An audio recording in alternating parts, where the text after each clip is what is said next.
Hello students, मैं काजल अग्रवाल आप सभी का स्वागत करती हूँ आपके अपने स्टूडेंट जंक्शन में। और बच्चों, कैसे हालचाल हैं आपके? आई होप आप सभी मज़े में होंगे और एक नंबर होंगे। और पढ़ाई किस नंबर पे है भाई? पढ़ाई 1 नंबर है या 10 नंबर पर है? पढ़ाई को भी किस पे लेके आना है? 1 नंबर पर। ठीक है। लास्ट क्लास में आपको क्या पढ़ाया था? लास्ट क्लास में डायरेक्टिंग के एलिमेंट्स कवर किए गए थे। और आज हम क्या पढ़ेंगे? आज हम पढ़ेंगे एक नया टॉपिक जो है इंसेंटिव, कि इंसेंटिव का क्या रोल है। चलिए अपनी क्लास को अब शुरू करते हैं।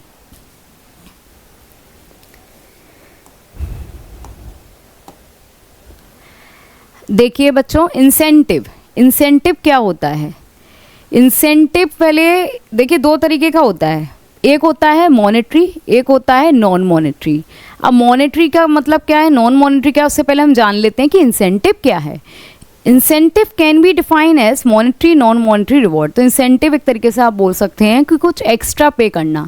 जैसे जो बेसिक सैलरी होती है जो आप उनको पेमेंट कर रहे हैं, कभी कभी एक एम्प्लॉय को मोटिवेट करने के लिए काफ़ी नहीं होती है। आप उन्हें कुछ एक्स्ट्रा बेनिफिट दीजिए, सर्विसेज दीजिए, कुछ सोशल सर्विसेज प्रोवाइड कीजिए, फैसिलिटीज़ दीजिए, और उसके साथ ही साथ मॉनेटरी जो इंसेंटिव्स होते हैं वो प्रोवाइड कीजिए। कुछ एक्स्ट्रा पेमेंट जो उनकी प्रोडक्टिविटी को और इंक्रीज़ कर सकता है, उनको और एफिशिएंट बना सकता है। ये क्या होता है, कभी कभी एक एम्प्लॉय होता है वो कभी जॉब से डिससेटिस्फेक्शन उसको वर्किंग कंडीशन से भी हो सकता है कि भाई उसे कंडीशन ठीक नहीं लग रही है, या उसे एनवायरनमेंट ठीक नहीं लग रहा है, या उसे पे ठीक नहीं लग रहा है, बल्कि वो कैपेबल है, काम करना चाहता है, लेकिन उसे पे ठीक नहीं लग रहा है, वजह से वो जॉब से डिससेटिस्फाई है। तो आपने क्या किया, इस जो बैरियर को रिमूव करने के लिए आपने उसको कुछ एक्स्ट्रा पेमेंट किया। आपने बोला कि भाई बेसिक सैलरी तो आपको देंगे, उसके साथ अगर आपने काम अच्छा किया, आपकी परफॉर्मेंस अच्छी रही, तो उस परफॉर्मेंस से ही लिंक करके आपको कुछ एक्स्ट्रा बेनिफिट प्रोवाइड किए जाएंगे। तो इस तरीके का अगर आप किसी भी एम्प्लॉय को एक तरीके से इंसेंटिव प्लान देंगे तो ऑब्वियसली वो मोटिवेट होगा, अपनी परफॉर्मेंस में और इंप्रूवमेंट लेकर आएगा ताकि उसे वो इंसेंटिव मिल सके। तो इंसेंटिव क्या है? एक एक्स्ट्रा अमाउंट। आप एक ईजी सिंपल लैंग्वेज में ये समझ लीजिए कि incentive equals to the extra amount जो पे किया जाता है एम्प्लॉयज़ को for getting improve their performance. तो देखिए, incentive can be extra payment है भाई, ठीक है, something more than regular salary, जो सैलरी उन्हें पे की जा रही है उससे ज़्यादा। जैसे आप मान लीजिए किसी को 12,000 रुपये मिले, अब 12,000 में से 10,000 रुपये उसकी बेसिक सैलरी थी, तो भाई 2,000 क्या है उसका इंसेंटिव, जो उसने गेन किया अपनी परफॉर्मेंस के बेसिस पर। अगर आप बोलोगे ही नहीं ना कि नहीं ठीक बेसिक सैलरी दी जाएगी, चाहे आप अच्छा परफॉर्म कर लीजिए चाहे आप वर्स्ट परफॉर्म कर लीजिए, तो भाई इंसान क्या करेगा कि भाई अच्छा परफॉर्म करके भी मुझे सेम पेमेंट मिल रहा है और मैं बेकार परफॉर्मेंस दूँ तब भी यही मिल रहा है, तो परफॉर्मेंस करनी ही किसे है? जैसा मेरे को काम आता है वैसे ही कर दो, जैसा मुझे काम आता है वैसे ही कर दो, कोई सभी दोनों ही कंडीशन में इक्वल पे मिल रहा है। तो भाई ये कंडीशन एक ऑर्गेनाइजेशन को बिल्कुल कितना डाउनफॉल में लेके जा सकती है। तो इसीलिए इंसेंटिव प्लान्स बहुत ज़्यादा ज़रूरी हैं एक एम्प्लॉयज़ को मोटिवेट करने के लिए कि अगर आप बेटर परफॉर्म करेंगे तो आपको अच्छा पेमेंट, एक्स्ट्रा पेमेंट दिया जाएगा। इसीलिए लेकिन जो इंसेंटिव भी 2 तरीके का है। कहीं बार आप पैसों से एक एम्प्लॉय को मोटिवेट करते हैं, कहीं बार कुछ ऐसे मतलब एम्प्लॉयज़ होते हैं जिनको पैसों से इतना फ़र्क नहीं पड़ता, उनको अपने ऑर्गेनाइजेशन में एक अच्छा स्टेटस, एक अच्छा रिकॉग्नाइजेशन चाहिए, तो वो होते हैं नॉन मॉनेटरी। इसको हम आगे आने वाली स्लाइड्स में और अच्छे से जानेंगे। भाई ये हो गया। अब वो किस तरीके का है, मॉनेटरी है, यानी अब हम पहले जानेंगे मॉनेटरी, क्योंकि इंसेंटिव 2 प्रकार का होता है, एक मॉनेटरी होता है और एक नॉन मॉनेटरी। पहले हम जानेंगे मॉनेटरी इंसेंटिव के बारे में। द रिवॉर्ड और incentive which can be calculated in terms of money. जब आपको कुछ भी एक्स्ट्रा दिया जा रहा है, लेकिन किसके टर्म्स में? मनी के टर्म्स में। मैंने बोला सैलरी मिलेगी, ठीक है, लेकिन उसके अलावा जो आपको एक्स्ट्रा जो भी चीज़ प्रेफर की जा रही है वो किसके टर्म्स में है? सर्विस या फैसिलिटी के टर्म्स में नहीं, मनी के टर्म्स में। कि अगर कुछ भी अच्छा किया तो एक्स्ट्रा पैसे देंगे। एक्स्ट्रा वर्किंग आवर्स अगर आपने दिए, मान लीजिए एक ऑर्गेनाइजेशन में 8 वर्किंग आवर्स हैं, ठीक है, वर्किंग आवर्स हैं 8 आवर्स, लेकिन आपने उसमें काम कर लिया 10 आवर्स, तो जो एक्स्ट्रा 2 आवर्स आपने पेमेंट किया उसका आपको कोई स्टेटस या रिकॉग्नाइजेशन नहीं मिलेगा, आपको उसके बदले में पैसे मिलेंगे। तो इस तरीके से क्या है, एक एम्प्लॉय है वो मोटिवेट हो जाता है पैसों के लिए, जब आपको पता है कि उसकी ज़रूरत क्या है, पैसे। हर ऑर्गेनाइजेशन में हर एम्प्लॉय अलग अलग होता है, कुछ होते हैं जिनके लिए पैसा बहुत मैटर करता है, कुछ होते हैं जिनके लिए उनकी रेपुटेशन बहुत मैटर करती है। तो जो पैसे, जिनके लिए पैसा मैटर करता है, आप जान जाते हैं भाई मैनेजर जो इतने टाइम से डील कर रहे हैं एक ऑर्गेनाइजेशन में, इतने सारे एम्प्लॉयज़ को हैंडल कर रहे हैं, तो उन्हें पता चल जाती है कि ऐसा कौन सा एम्प्लॉयज़ है जिसको मॉनेटरी इंसेंटिव के थ्रू हम मतलब इनकरेज कर सकते हैं। और जो अपना सेफ्टी नीड्स को सोच रहा है, अपनी बेसिक नीड्स को कंप्लीट करना चाहता है, तो वो हर एक इंसान चाहता है कि मुझे अगर उसे सेफ्टी और अपनी बेसिक नीड्स कंप्लीट करनी है तो उसके लिए क्या चाहिए भाई, सर्वाइवल के लिए पैसा। तो आप क्या करते हैं, एक ऑर्गेनाइजेशन अपने गोल्स को अचीव करने के लिए, अपने ऑर्गेनाइजेशन में वर्क क्लाइमेट को इम्प्रूव करने के लिए जो एम्प्लॉयज़ होते हैं उनको मॉनेटरी मतलब कुछ एक्स्ट्रा अमाउंट देकर, जो उनकी परफॉर्मेंस के बेसिस पर होगा, ये देकर उन्हें मोटिवेट करते हैं, कि एनकरेज करते हैं कि आप अच्छे से अच्छा काम कीजिए, ताकि हम आपको जो भी एक्स्ट्रा चीज़ें प्रोवाइड करेंगे वो किसके टर्म्स में देंगे, इन टर्म्स ऑफ मनी। तो ये है मॉनेटरी इंसेंटिव। अब ये भी भाई कई प्रकार का होता है, वन बाय वन हम इसे जानेंगे। फर्स्ट वन देखिए, पे एंड अलाउंसेस। पे बेसिक पे जो आप पे दे रहे हैं, अलाउंसेस मतलब भत्ते जो आपको दिए जाते हैं। जैसे कोई भी फैसिलिटी या कोई भी सर्विस है, उसके बदले में आप क्या करते हैं, उनको पैसा प्रोवाइड कर देते हैं, उसके बाद वो एम्प्लॉय खुद से ही उस चीज़ को अरेंज कर सकता है। जैसे हाउस रेंट अलाउंस दिया जाता है, डीएनएस अलाउंस महंगाई के लिए दिया जाता है, या ट्रैवल अलाउंस होता है, कन्वेंस अलाउंस होता है। तो ये सारे जो अलाउंसेज हैं ये एम्प्लॉय को मनी के टर्म्स में दिए जाते हैं। उसके बाद भाई इससे क्या सर्विस लेनी है, क्या फैसिलिटी आप यूज़ करेंगे, वो एम्प्लॉय पर डिपेंड करता है। तो ये क्या होता है, जब आप रेगुलर इंक्रीमेंट करते रहते हैं, जो आपको बेसिक पे मिला, जैसे मैंने आपको एग्जांपल दिया था 10,000 का, वो दिया जा रहा है, अब उसमें हम बोलेंगे कि धीरे धीरे आपका इंक्रीमेंट हो जाएगा हर साल। और जो अलाउंसेज आपको दिए जा रहे हैं वो भी एक गुड मोटिवेटर का काम करते हैं। तो भाई ये तो हमने बात की पे मतलब सैलरी और अलाउंसेस की, भत्ते जो आपको सर्विस के लिए दिए जा रहे हैं। सेकेंड वन देखिए, productivity linked with wage incentive. ये कुछ ऐसे वेज रेट प्लान्स हैं जिसमें प्रोडक्टिविटी लिंक होती है कि जितना यूनिट ऑफ प्रोडक्शन आप करेंगे। ये आपने कहाँ सुना था, डिफरेंशियल फीस बेस सिस्टम में, जहाँ क्या होता था, जितना क्वांटिटी आप प्रोड्यूस करते थे उतना ज़्यादा आपको पेमेंट किया जाता था, हायर पेजेस दी जाती थी। तो वही इसमें है कि इसमें बोला जाता है जो वेज रेट प्लान है जो ऑफर करती है higher wages for more productivity, मतलब जितना ज़्यादा प्रोडक्शन उतने ज़्यादा पैसे, उतना ज़्यादा पेमेंट। तो इसमें क्या होता है, example, certain wage rate plans इन विच इफिशिएंट वर्कर्स तो वही होंगे ना जो टाइमली और काफ़ी अच्छे से क्वालिटी प्रोडक्ट बना रहे होंगे और क्वांटिटी भी अच्छी बना रहे होंगे। तो जब क्वांटिटी अच्छी बना रहे हैं तो आपने क्या बोला, हम आपको इंसेंटिव प्रोवाइड करेंगे, वो भी मनी के टर्म्स में। तो ये मॉनेटरी है, लेकिन मॉनेटरी इंसेंटिव में भी कौन सा प्रोवाइड करेंगे, प्रोडक्टिविटी वाला, जिसमें आपका जितना प्रोडक्शन होगा उस बेसिस पर आपको पे किया जाएगा।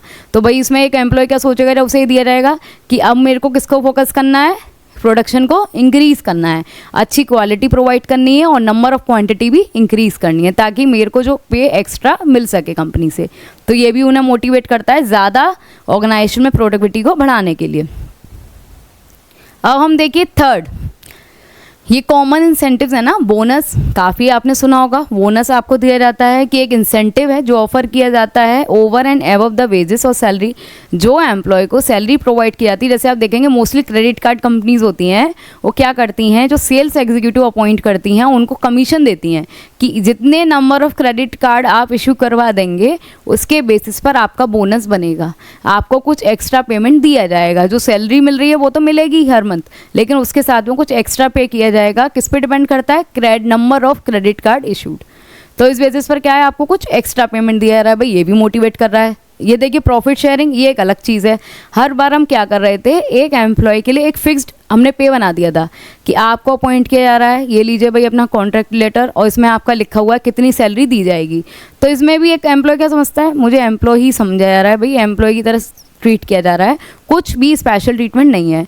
लेकिन प्रॉफिट शेयरिंग में क्या करते हैं, मैं एक ऑर्गेनाइजेशन एक वर्कर को भी ये चांस देती है कि जितना प्रॉफिट हम अर्न कर रहे हैं उसमें से कुछ % आपका भी हो सकता है अगर आप अच्छे से अच्छा परफॉर्म करते हैं। तो भाई पहले प्रॉफिट में से कभी एक वर्कर को हिस्सा नहीं दिया जाता है, उस प्रॉफिट का कुछ part as a salary workers में डिस्ट्रीब्यूट किया जाता है। लेकिन उनसे डायरेक्टली ये बोलना कि जितना प्रॉफिट एक कंपनी अर्न करेगी, मान लीजिए लास्ट मंथ 5 लाख अर्न किया, इस मंथ अगर उसने बोला, ये स्कीम रख दी कंपनी वालों ने कि अगर इस महीने 5 लाख का प्रॉफिट 10 लाख में कन्वर्ट हो गया तो जितना प्रॉफिट होगा उसका 5% हम आप लोगों में डिस्ट्रीब्यूट करेंगे। मतलब आपकी एक सैलरी या पेमेंट नहीं, वो तो अलग चीज़ है, उसके अलावा आपको प्रॉफिट में भी हिस्सा दिया जा सकता है अगर आप हमारी मदद करते हैं हमारे टारगेट अचीव करने में और प्रॉफिट को इंक्रीज करने में। थर्ड, अब ये देखिए स्टॉक ऑप्शन। स्टॉक ऑप्शन को हम एम्प्लॉय स्टॉक ऑप्शन भी बोलते हैं। Stock means share. इसमें क्या होता है, जो आपके क्यूटी शेयर्स होते हैं, जो क्यूटी शेयर होल्डर्स को ट्रीट किया जाता है एज अ ओनर। तो इसमें एम्प्लॉय जो हमारे यहाँ काम कर रहे हैं, कंपनी उन्हें ऑफर करती है शेयर्स, लेकिन जो उसका मार्केट प्राइस होगा उससे कम। मान लीजिए एक कंपनी जो शेयर एम्प्लॉयज़ को दे रही है उसका मार्केट प्राइस है 100 रुपीज़ पर शेयर, लेकिन उन्होंने अपने एम्प्लॉयज़ को ये बोला कि हम आपको डिस्काउंट पर ये चीज़ इशू करेंगे, हम आपको देंगे 80 रुपीज़ पे। तो भाई आपने पहले तो अपने शेयर दिए, वो भी कम अमाउंट पर। एक तो बेनिफिट ये हुआ एम्प्लॉय को कि जो चीज़ मार्केट में 100 की आपको 80 में दी जा रही है। सेकंड थिंग, आपने क्यूटी शेयर्स उनको दिए जो कि एक तरीके से ओनरशिप का डिल्यूशन है। आप उन्हें एज अ ओनर फील करा रहे हैं। एम्प्लॉयज़ को ओनरशिप जैसा फील कराने के लिए कंपनी ये ऑप्शन अपनाती है। इसमें जो शेयर्स होते हैं उनको डिस्काउंट पर इशू किया जाता है। तो समटाइम्स मैनेजमेंट अलॉट कर देते हैं share instead of cash price. The allotment of share उन्हें एक फीलिंग देता है ओनरशिप की कि भाई हम भी ओनर हैं। अब तो हमें अपनी कंपनी को एक मतलब इसकी तरह नहीं काम करना है कि पेमेंट थोड़ा बहुत मिलेगा। अब हमें कंपनी को और अच्छी कंपनी में और अच्छी तरीके से काम करना है, क्योंकि हम ओनर हैं, जितना भी प्रॉफिट होगा हमारा होगा। तो ये जो फीलिंग होती है वो उन्हें मोटिवेट करती है। अब ये देखिए रिटायरमेंट बेनिफिट। जब एक एम्प्लॉय काम करता था, ठीक है, उसके बाद में आपने ये बोला कि अगर आप हमारी कंपनी में काम करेंगे तो जब आप रिटायर होंगे हम आपको पेंशन भी देंगे, ग्रेजुटी भी देंगे। तो ये सारी चीज़ें जो होती हैं, जैसे पेंशन देंगे, प्रोविडेंट फंड जो पैसा आपकी सैलरी में से कुछ कटता था वो भी दिया जाएगा, और ग्रेजुटी भी दी जाएगी। तो भाई जब उन्हें ये लगता है कि हम यहाँ काम करेंगे जब तक तो कंपनी हमारा ख्याल रख ही रही है, और उसके बाद में जब हमारी एज हो जाएगी या हम कैपेबल नहीं होंगे वर्क करने के, उसके बाद भी कंपनी हमारे लिए सोच रही है, वो हमें कुछ रिटायरमेंट बेनिफिट्स दे रही है, जैसे पेंशन दे रही है, प्रोविडेंट फंड दे रही है, ग्रेजुटी प्रोवाइड कर रही है। तो भाई ये तो हमारी सेफ्टी नीड को कंप्लीट कर रहा है। तो जब एम्प्लॉय को इस तरीके का फुलफिलमेंट मिलता है कि उनकी नीड्स का ख्याल रखा जा रहा है, तो वो क्या करते हैं, अच्छा परफॉर्म कर सकते हैं। तो ये उन एम्प्लॉयज़ के लिए सूटेबल होता है जो किस पर फोकस करते हैं, सेफ्टी नीड पर, जो ये सोचते हैं भाई फ्यूचर को कैसे सिक्योर करूं। जिनके माइंड में ये थॉट होगा तो कंपनी उन्हें कैसे टैकल करेगी, उनके लिए रिटायरमेंट प्लान्स इंट्रोड्यूस करेगी, ताकि उन्हें ये लगे कि हाँ कंपनी हमारी सेफ्टी नीड्स को कंसीडर कर रही है। अब देखिए फ्रिंज बेनिफिट। फ्रिंज बेनिफिट्स मतलब परक्यूजिट्स, मतलब कुछ एक्स्ट्रा फैसिलिटी सर्विस प्रोवाइड किया जाएगा आपको। जैसे it refer to special benefits such as medical facility, free education. जैसे मैंने आपको बताया था अलाउंसेस। अलाउंसेस में क्या होता है, वो फैसिलिटी, जैसे आपको ने कोई भी घर लिया रेंट पर, तो वो आपको रेंट पर घर नहीं दिलवाएगी, वो आपको ये बोलेगी जितना रेंट पर आपने लिया है आप ले लीजिए, उस फैसिलिटीज़ को आप खुद से एक्सेस कीजिए, लेकिन उसका जितना अमाउंट आएगा वो हम पे करेंगे। वो क्या होता है, कंपनी सर्विस देखने के बाद आपको प्रोवाइड नहीं कर रही है। जैसे मान लीजिए ये कंपनी है, अब कंपनी खुद जाकर सर्विस लेकर फिर एम्प्लॉयज़ को नहीं दे रही है। इसमें क्या कर रही है, अलाउंसेस में कंपनी ये बोल रही है कि भाई एम्प्लॉय आप खुद जाकर एक सर्विस को जिसको यूज़ कर रहे हैं, जैसे आप अपने रहने के लिए घर ले रहे हैं, तो घर पे जितना भी रेंट जा रहा है आप हमें बता दीजिए, उसके लिए हम आपको अलाउंसेस जितनी लिमिट कंपनी के द्वारा सेट की गई वो प्रोवाइड कर देंगे। ये तो अलाउंसेस थे। फ्रिंज बेनिफिट क्या होते हैं, परक्यूजिट। फ्रिंज बेनिफिट में ये होता है कि डायरेक्टली वो आपको पैसे नहीं दे रही है, वो आपको जितने पैसे उस चीज़ के लिए जाने चाहिए उसका एक लिमिट है, उसके बेसिस पर सर्विस प्रोवाइड कर रही है।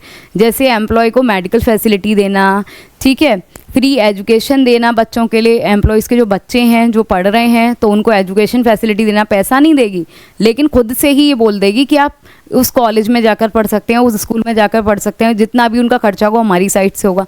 आपको डायरेक्टली इन हैंड अमाउंट नहीं दे रही है, लेकिन जो फैसिलिटीज़ जिसमें पैसे खर्च हो सकते थे एक एम्प्लॉयज़ के, वो सारा खर्चा कंपनी उठा रही है। तो ये होते हैं परक्यूजिट्स फ्रिंज बेनिफिट, जो आपको फैसिलिटीज़ एंड सर्विस के फॉर्म में प्रोवाइड किए जाते हैं। तो ये थे बच्चों मॉनेटरी इंसेंटिव, जो पैसे के फॉर्म में हमें मोटिवेट कर रहे थे। अब हम आएंगे non monetary. Non monetary means जहाँ पैसा नहीं है। तो फिर क्या है भाई, एक एम्प्लॉय जो कंपनी में काम कर रहा है वो पैसे से नहीं, कहीं बार हर एम्प्लॉय ये चाहता है कि मैं भी अच्छा परफॉर्म करूं, लोग मुझे कंसीडर करें, लोग मुझे रिकॉग्नाइज़ करें, कंपनी की में रहकर मेरी भी एक अच्छी पोजीशन हो, मेरी इमेज मैं अपनी बिल्डअप कर पाऊँ, ये सारी चीज़ों को सोचते हैं। तो मनी ही हमेशा मोटिवेटर नहीं होता है। एम्प्लॉय मोर ऑफ जिनकी ये नीड होती है ना, सेल्फ एस्टीम नीड क्या होती है, जो हमेशा ये चाहते हैं कि मुझे समाज में रहकर रिस्पेक्ट मिले, मेरी खुद की एक पोजीशन हो, अच्छी खासी इमेज हो, और क्या हो, सेल्फ रेस्पेक्ट, मतलब अपनी रिस्पेक्ट बहुत प्यारी होती है उन्हें, और रिकॉग्नाइज किया जाए। तो जो भी एम्प्लॉयज़ जिनको हमेशा अपनी self esteem of self actualization, मतलब जो हमेशा अपनी लाइफ में कुछ करना चाहते हैं, कुछ बनना चाहते हैं, जिनको हमेशा पैसों से ज़्यादा अपनी रिस्पेक्ट, अपना स्टेटस और दूसरों से सोसाइटी में रहकर रिकॉग्नाइजेशन प्यारा होता है, उनके लिए ज़्यादा ज़रूरी है नॉन मॉनेटरी इंसेंटिव। उनको पैसों से फ़र्क नहीं पड़ेगा, एक कंपनी उन्हें कुछ एक्स्ट्रा अमाउंट पे कर देगी, उससे उन्हें फ़र्क नहीं है। भाई उन्हें ये चाहिए कि मुझे कहते हैं ना परफॉर्मर ऑफ द ईयर का अवार्ड मिल जाए, ये उनके लिए बहुत ज़्यादा है। 10,000 रुपये एक जगह रखे हुए हैं, एक जगह रखा है भाई अवार्ड देंगे आपको, एम्प्लॉय ऑफ द ईयर का अवार्ड दिया जाएगा, तो वो किसको चूज़ करेंगे, एम्प्लॉयर ऑफ द ईयर, क्योंकि ये उनकी सेल्फ एस्टीम नीड को कंप्लीट करता है, फुलफिल करता है। तो सेटिस्फाइड हो जाते हैं नॉन मॉनेटरी इंसेंटिव्स के थ्रू। इंसेंटिव जो कैलकुलेट नहीं किया जा सकता मनी के टर्म्स में। अगर कोई भी आपको अवार्ड दिया जाता है या कोई सोसाइटी में रहकर या कंपनी में अगर आप एक अच्छा परफॉर्म करते हैं, आपको रिकॉग्नाइज किया जाता है, तो उस वैल्यूज़ को आप कभी मनी के टर्म्स में कंसीडर नहीं कर सकते, लेकिन मनी से भी बढ़कर, पैसों से भी बढ़कर होती हैं ये चीज़ें, जो कहते हैं ना हमें इंस्पायर करती हैं कि हम और भी आगे कुछ अच्छा कर सकें। पैसे तो आज आपको मिले, कल खर्च हो जाएंगे, लेकिन जो रिकॉग्नाइजेशन, जो रिस्पेक्ट आप अगर अपने कंपनी में, अपने ऑर्गेनाइजेशन में मेंटेन करते हैं, आपको मिलती है, तो ये इससे ज़्यादा वैल्यूबल कुछ नहीं हो सकता। तो जो भी एम्प्लॉयज़ उनके लिए सूटेबल है, जो इस बारे में सोचते हैं, जिनके लिए सेल्फ एस्टीम और सेल्फ एक्चुअलाइजेशन नीड टॉप पर होती हैं। अब देखेंगे भाई नॉन मॉनेटरी इंसेंटिव्स कितने प्रकार के होते हैं और क्या क्या हैं। तो देखिए भाई, फर्स्ट इज स्टेटस। स्टेटस मतलब rank, authority, responsibility, recognization, prestige related to job. Status का मतलब होता है, जैसे कहीं लोग कहते हैं ना मुझे अपना स्टेटस बहुत प्यारा है, मतलब मुझे अपनी सोसाइटी में रहकर या अपनी कंपनी जिसमें हम काम कर रहे हैं उसमें एक अच्छी जॉब पोजीशन चाहिए, एक अच्छी रैंक चाहिए, लोग मुझे बहुत रिस्पेक्ट के साथ बात करें, मेरा स्टेटस सब लोगों के सामने हाई हो, और मेरे पास कहीं अथॉरिटीज़ हो, मतलब पावर, डिसीजन मेकिंग पावर हो मेरे पास डिसीजन लेने की। तो ये जो स्टेटस होता है प्रेस्टीज, प्रतिष्ठा के साथ हो। तो वाई दी ऑफरिंग हायर स्टेटस, आप जब एक ऑर्गेनाइजेशन में, एक कंपनी जब ये देखती है कि भाई एम्प्लॉय को सबसे ज़्यादा ये चीज़ें प्यारी हैं, तो आप उनको एक अच्छा स्टेटस प्रोवाइड कर देते हैं कि भाई अभी तुम असिस्टेंट मैनेजर थे, अब आप मैनेजर बन जाइए, या कह देते हैं ना कुछ डिसीजन मेकिंग पावर जो उनके पास नहीं थी, अब उन्हें बोल दिया कि ठीक है अब आप लीडर हैं इस ग्रुप के, अब आपको क्या करना है, एज ए एग्जीक्यूटिव काम नहीं करना है, उन एग्जीक्यूटिव्स के भी आप क्या बन गए, लीडर। अब आपको पूरे ग्रुप को मैनेज करना है कि भाई कैसे करेंगे। तो भाई उसे क्या दिया आपने, एक हाईएस्ट रैंक दे दी, एक अच्छी जॉब पोजीशन दे दी, और उनको कुछ अथॉरिटीज़ भी दे दी। तो इससे क्या हो गया, ऑर्गेनाइजेशन में उनका जो स्टेटस था वो पहले से बढ़ गया। तो हाई स्टेटस, ये सारी चीज़ें देखकर क्या होता है, एक एम्प्लॉय को मोटिवेट किया जा सकता है। सेकंड देखिए, organization climate, it refer to the relation between superior subordinate. कहीं बार एक कंपनी में एनवायरनमेंट, आप ज़्यादातर कॉर्पोरेट सेक्टर देखेंगे तो कहीं जगह, हर किसी के लिए नहीं बोल सकते बट हर मोस्टली ये देखा जाता है कि वो टॉक्सिक होता है, चीज़ें दिख कुछ रही हैं और एक्चुअल में कुछ और होती हैं। तो कहीं बार एक एम्प्लॉय ना ये सोचता है कि भाई मुझे पैसे चाहे कम मिल जाएं लेकिन एनवायरनमेंट अच्छा मिलना चाहिए, मतलब जो मेरे बॉस हों वो इतने नेगेटिव ना हो, इतने टॉक्सिक ना हो, भले ही मुझे काम मिल जाए, पैसे कम मिल जाएं, उसमें भी हम काम कर लेंगे, लेकिन वहाँ का क्लाइमेट अच्छा होना चाहिए, मेरे सुपीरियर हैं उनसे रिलेशन अच्छे होने चाहिए। इंडिविजुअल ऑटोनॉमी, जहाँ मुझे मतलब हर इंडिविजुअल को ऑटोनॉमी मतलब फ्रीडम दी जाए कि भाई वो अपने तरीके से काम कर सके। अपने तरीके से काम करने का मतलब ये नहीं है कि बिगाड़ना, जिसको जो काम आता है तो एटलीस्ट आप उसे फ्रीडम दीजिए कि वो अपने थॉट, अपने मतलब जो उसका प्रोसेस है उसके हिसाब से काम कर कर लेकर आए, ताकि आप उसको भी थोड़ा बहुत ऑटोनॉमी दीजिए। तो ये सारी चीज़ों के लिए मतलब एक अच्छा क्लाइमेट हो, ये प्रेफर करना चाहते हैं। ये भी it is also part of non monetary. अब हम जानेंगे करियर एडवांसमेंट अपॉर्चुनिटीज़। कई बार जो मैनेजर्स होते हैं वो प्रोवाइड करते हैं प्रमोशनल अपॉर्चुनिटीज़ एम्प्लॉयज़ को। Whenever there are promotional opportunities, employee improve their skills and efficiency. कई बार आप क्या बोलते हैं, करियर में हर कोई ये चाहता है मैं आगे बढ़ूँ, हर एम्प्लॉय एक कंपनी में यही चाहता है कि जिस लेवल पर उसने कंपनी को ज्वाइन किया हो, जिस जॉब पोजीशन के साथ, उससे वो आगे बढ़े, अपने करियर को एडवांस करे, अच्छी से अच्छी मतलब जॉब पोजीशन पर आगे बढ़ता जाए। कहते हैं ना, एक हर किसी की शुरुआत एक छोटे स्तर से होती है, एक छोटे लेवल पर होती है, लेकिन ये नहीं है कि वो छोटे लेवल पर आप ज़िंदगी भर बने रहें। भाई उसमें आगे बढ़ते जाइए, अपने काम सीखते जाइए, अपने स्किल्स को इम्प्रूव करते जाइए, उसके बाद हाईएस्ट पोजीशन है ऑर्गेनाइजेशन में उनको अचीव करते जाइए। तो इसीलिए क्या होता है, मैनेजर क्या करते हैं, उनको ये अपॉर्चुनिटी देते हैं कि हम आपके करियर को एडवांस करेंगे, आपको प्रमोशन दे सकते हैं। एम्प्लॉयज़ को अगर आप अच्छा काम करेंगे तो आपको प्रमोट किया जा सकता है। जैसे अगर आप अभी एज अ वर्कर वर्क कर रहे हैं, फिर बोलेंगे अगर आपने अच्छा काम किया तो आपको गैंग बॉस बना सकते हैं, पूरी उस यूनियन का लीडर बना सकते हैं।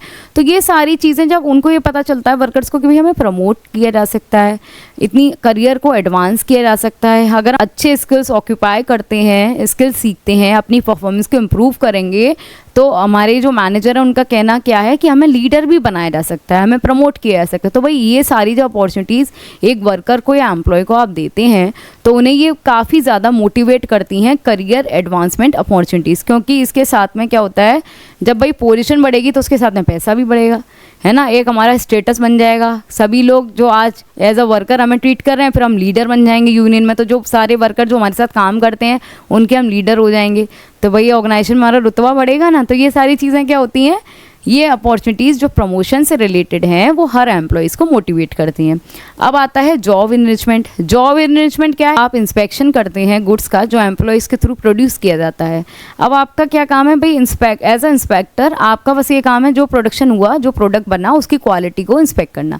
अब डे टू डे आप यही काम करते जा रहे हैं, तो भाई आपके पास सिर्फ अभी एक स्किल्स है कि जो क्वालिटी है उसको आप चेक कर सकते हैं, उसको आप अश्योर कर सकते हैं। लेकिन इसके अलावा आपने क्या सीखा, daily same work, repeated task, इससे मोनोटोनस मतलब कहते हैं ना इंसान हो जाता है, काफ़ी बॉर्डम फील करता है।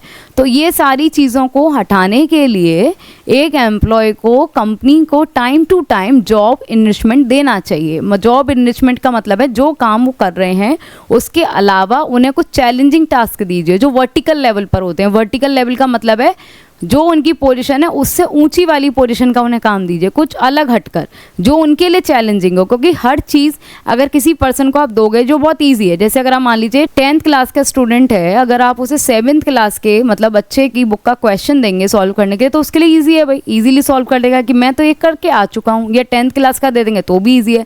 लेकिन जब आपने उसे दिया भाई 12th क्लास का एक क्वेश्चन है, अब इसे सॉल्व करके दिखाइए, तो ये उसके लिए क्या हो गया, एक चैलेंज हो गया कि भाई ये चीज़ तो कभी की ही नहीं, ये तो मुझे आता ही नहीं है। तो जब आप उसे ये चीज़ देंगे ना, तब उसका थोड़ा कहते हैं ना, उसका फिर वो माइंड मैपिंग करने लगेगा, कैसे कर सकते हैं, क्या नहीं कर सकते हैं। तो इसमें क्या किया उसने, अपने लॉजिक को, अपनी जो थिंकिंग कैपेसिटी है उसको इंक्रीज़ किया, कहीं ना कहीं सोचा कैसे कर सकते हैं, दिमाग लगाया। तो ये सारी चीज़ों से क्या होता है, चैलेंज आपके सामने दिया। तो इसी तरीके से जब एम्प्लॉय भले ही उस पोजीशन को वो ऑक्यूपाई नहीं करता हो, लेकिन अगर वो एज अ वर्कर काम कर रहा है, जब भी हम उसे लेकिन फिर भी इनरिचमेंट हर दिन एक चैलेंजिंग टास्क देते हैं ताकि वो अपने स्किल्स को इम्प्रूव कर सके। उसे जॉब को फ्रीडम मतलब परफॉर्म करने के लिए फ्रीडम भी देते हैं। इंटरेस्टिंग जॉब के भी डेली आप काम कर रहे हो, उससे हटकर कुछ आपको नया दिया जा रहा है जिसमें आप अपने स्किल्स को यूज़ कर सकते हैं, तो एम्प्लॉय भी सेटिस्फाइड हो जाते हैं। उन्हें ऐसा लगता है कि नहीं, हर दिन में हमने कुछ तो नया सीखा, कुछ तो ऐड किया जो हमें आगे लेके जा सकता है। आज इस कंपनी में रहकर हम सेम वर्क करते जाएंगे और फिर दूसरी कंपनी में अगर अप्लाई करते हैं, वहाँ भी हमने ये बोला कि नहीं हमने सारा टाइम यही किया, तो भाई आपने क्या इम्प्रूव किया, कुछ नहीं। जिस स्किल्स को लेकर आपने उस कंपनी को ज्वाइन किया था उसी स्किल से रिलेटेड आप काम करते रहे, हर दिन कुछ भी नया ऐड नहीं किया, तो भाई दूसरी कंपनी आपको क्यों देगी। तो जॉब एनरिचमेंट हमेशा एक एम्प्लॉयज़ को मोटिवेट करता है। एम्प्लॉय रिकॉग्नाइजेशन का मतलब यही है भाई स्पेशल रिगार्ड देना, रिस्पेक्ट देना। जैसे मैंने आपको एग्जांपल दिया था कि एम्प्लॉय ऑफ द ईयर अगर आपको अनाउंस कर दिया जाए आपकी परफॉर्मेंस के बेसिस पर, तो ये स्पेशल भाई हर कोई आपको रिस्पेक्ट की निगाह से देखेगा कि भाई उन्होंने इतना अच्छा काम किया है कि उनको एम्प्लॉय ऑफ द ईयर मिला है। तो चाहे उसके बदले में आपको पैसे दिए जा रहे हैं, नहीं दिए जा रहे, लेकिन जो ये आपको एक कहते हैं ना एक टैग दिया जा रहा है ना, एक टाइटल आपको दिया जा रहा है ना एम्प्लॉय ऑफ द ईयर, ये सारी चीज़ों को कहते हैं ना, इससे सारी चीज़ों की तृप्ति हो जाएगी, आपको किसी चीज़ की ज़रूरत ही नहीं पड़ेगी, सारी नीड्स फुलफिल हो जाती हैं इसी टाइम पर। तो जो ego of the subordinate, ego satisfaction is very good motivator. जब आपका खुद का ईगो वो सेटिस्फाई हो जाता है whenever the good efforts are shown by the subordinate. एक सुपीरियर के अंडर में जो सबॉर्डिनेट काम कर रहे हैं, अगर वो अच्छा परफॉर्म करते हैं, उसके बेसिस पर आप उन्हें एम्प्लॉय ऑफ द ईयर का टाइटल देते हैं। तो इससे क्या होता है, जो सबॉर्डिनेट वर्क करता है उसका ईगो सेटिस्फेक्शन, मतलब उसे खुद में सेटिस्फाइड फील होता है और उस स्टेटस के साथ उसका रिस्पेक्ट भी सोसाइटी ऑर्गेनाइजेशन में बढ़ जाता है। तो ये सारी चीज़ें उन्हें बहुत मोटिवेट करती हैं और नेक्स्ट टाइम भी वो यही ट्राई करेंगे कि ये टाइटल उनको मिले। तो इस तरीके से क्या है, और बाकी जो एम्प्लॉयज़ काम करेंगे उनमें भी वही कॉम्पिटिटिव स्पिरिट आ जाएगी कि इनको मिला है, हम कोशिश करेंगे कि अगली साल हमें मिले। तो इससे क्या है, पूरे ऑर्गेनाइजेशन में काम करने वाले वर्कर्स अच्छी तरीके से काम करने लगते हैं। जॉब सिक्योरिटी, जॉब सिक्योरिटी का मतलब क्या है, आपने एम्प्लॉयर हैं, एज अ एम्प्लॉयर आपने एम्प्लॉय से ये बोला, अगर हमने आपका काम 3-4 महीने हम चेक करेंगे, 3-4 महीने हमने ये देखा कि आपके काम में प्रोग्रेस हो रही है, आप अच्छी तरीके से काम कर रहे हैं, हमारे ऑर्गेनाइजेशन को बेनिफिट दे रहे हैं, तो हम आपकी जॉब को सिक्योर कर देंगे। आपको कहीं और जाने की ज़रूरत नहीं है, लाइफ टाइम आप हमारे यहाँ जॉब कर सकते हैं। जैसे कि गवर्नमेंट जॉब्स होती हैं, तो लोग क्यों गवर्नमेंट जॉब के लिए पागल हैं, भाई पे इतना प्राइवेट में भी मिल जाता है, लेकिन इसीलिए क्योंकि वहाँ सिक्योरिटी है, जॉब सिक्योर है कि भाई कोई भी मुझे निकाल नहीं सकता। मेरे को गवर्नमेंट जॉब लग गई तो इसीलिए है क्योंकि वो एक कहते हैं ना पर्टिकुलर एक इनकम भी फिक्स्ड हो गई और आपको पूरा लाइफ टाइम जब तक आप में जब तक आपको दी जाएगी, कोई नहीं हटा सकता। तो इस सिक्योरिटी के वजह से लोग गवर्नमेंट जॉब को ज़्यादा प्रेफर करते हैं। तो इसी तरीके से अगर एक कंपनी एम्प्लॉयज़ को जॉब सिक्योरिटी प्रोवाइड करेगी उनके वर्क बेसिस पर, उनके परफॉर्मेंस के बेसिस पर, तो क्या करेंगे, यही सोचेंगे कि भाई कहीं और जाना क्यों, जब हमारी कंपनी हमको पूरा लाइफ टाइम जॉब सिक्योरिटी दे सकती है, जब हम उसे अच्छी परफॉर्मेंस करके दें। तो गिविंग परमानेंट, एक तरीके से कहते हैं ना कन्फर्मेशन लेटर, इंश्योर करने के लिए हमारी सेफ्टी एंड सिक्योरिटी नीड, जिसके लिए हम बहुत ज़्यादा कंसर्न होते हैं कि भाई भविष्य में क्या होगा, कैसे होगा, अभी तो पैसे हैं, क्या होगा, लाइफ को कैसे सिक्योर करें, अपने फ्यूचर को कैसे सिक्योर करें। जो एम्प्लॉय सेफ्टी नीड्स के लिए ज़्यादा कंसर्न होते हैं उनके लिए सबसे बेस्ट होता है कि वो जॉब सिक्योरिटी इंसेंटिव आप उन्हें प्रोवाइड कीजिए ताकि वो अच्छे से अच्छा काम कर सकें।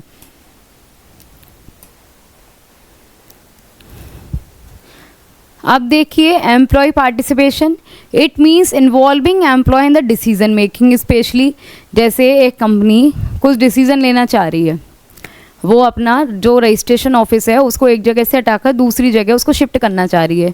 तो भाई आपने क्या किया, एक सिटी से हटाकर दूसरी जगह। तो इसमें क्या होगा, कहीं ना कहीं कुछ प्रॉब्लम्स हो सकती हैं कि जो मीटिंग्स होंगी, जो आप सेम सिटी में रहकर काम करते थे, जहाँ कंपनी थी वहीं उसका रजिस्ट्रेशन ऑफिस था, तो चीज़ें ईजी थी। अब आपने दूसरी सिटी में शिफ्ट कर दिया तो थोड़ी प्रॉब्लम हो सकती है जब भी मीटिंग हो से जाने में। अगर आप एक ऐसा डिसीजन लेना चाह रहे हैं, उसमें अगर आपने वर्कर से बोला कि आप भी पार्टिसिपेट कर सकते हैं, आप भी अपने सजेशंस हमारे सामने रख सकते हैं, अपना थॉट प्रोसेस हमें बता सकते हैं, तो जब ऐसा कुछ फील कराएंगे तो एम्प्लॉयज़ को भी ऐसा फील होगा कि भाई हम भी इस ऑर्गेनाइजेशन का पार्ट हैं, हम भी इससे बिलोंग करते हैं, हमें भी इक्वली ट्रीटमेंट किया जाता है, हमें भी ज़रूरी समझा जाता है। तो इस तरीके की जो फीलिंग होती है जब आप एम्प्लॉयज़ को पार्टिसिपेशन के थ्रू देते हैं कि कंपनीज़ में, प्रोग्राम्स में, इन दी प्रैक्टिस, जिसमें आप ये कहते हैं joint management committee, work committee workers के लिए है, ठीक है, कैंटीन कमेटी, उसमें आप वर्कर्स का भी सजेशन को इंक्लूड कर रहे हैं, तो ये एम्प्लॉय को पार्टिसिपेट करने का मौका दे रहे हैं। तो इससे बड़ा मोटिवेशन एम्प्लॉयज़ के लिए कुछ नहीं हो सकता। ऑटोनॉमी, ऑटोनॉमी का मतलब है फ्रीडम देना सबऑर्डिनेट को। भाई फ्रीडम जहाँ मिल गई तो वहाँ और क्या चाहिए, पैसों से भी ज़्यादा चाहिए फ्रीडम की, जहाँ कम से कम अपने मन चाहे तरीके से हम काम तो कर सकते हैं। कभी मतलब ऐसा तो नहीं है कि इतने स्ट्रिक्ट रेगुलेशन है कि अगर कोई इंसान कितनी भी प्रॉब्लम है लेकिन तब भी सामने वाला कंसीडर नहीं कर रहा। तो चीज़ों में फ्रीडम देना, एम्पावरमेंट देना। एम्पावरमेंट का मतलब होता है सशक्तिकरण, जिसमें आपको कुछ अथॉरिटीज़ दी जाती हैं कि आप भी डिसीज़न ले सकते हैं, आपको भी फ्रीडम है इस चीज़ में डिसीज़न लेने का।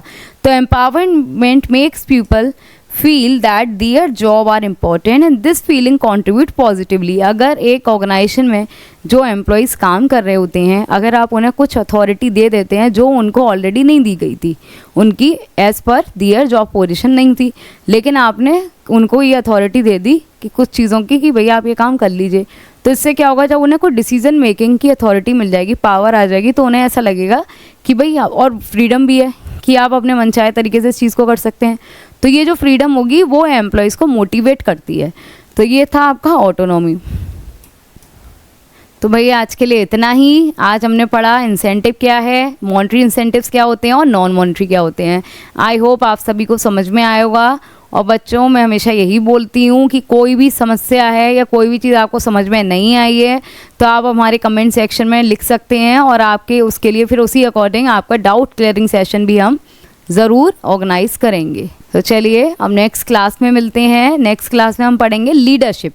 बहुत ही अच्छा टॉपिक है, बहुत ही इंटरेस्टिंग है, और इसको हम नेक्स्ट सेशन में कवर करेंगे। बट ठीक है, जब तक के लिए क्या करिए, जो आपने पढ़ा है उसका रिवाइज ज़रूर कर लेना, क्योंकि जब आप रिवीजन नहीं करेंगे ना तो बच्चों चीज़ें जो भी आप करते जा रहे हैं ना सब भूल जाएगी। रटना नहीं है, चीज़ों को समझना है, लेकिन टाइम टू टाइम उसका रिवीजन भी ज़रूरी है ना, तो चीज़ों को रिवाइज करते रहिए। ये नहीं है आगे बढ़ते जाइए, अच्छी बात है, लेकिन साथ में कुछ टाइम अपने रिवीजन को भी दीजिए।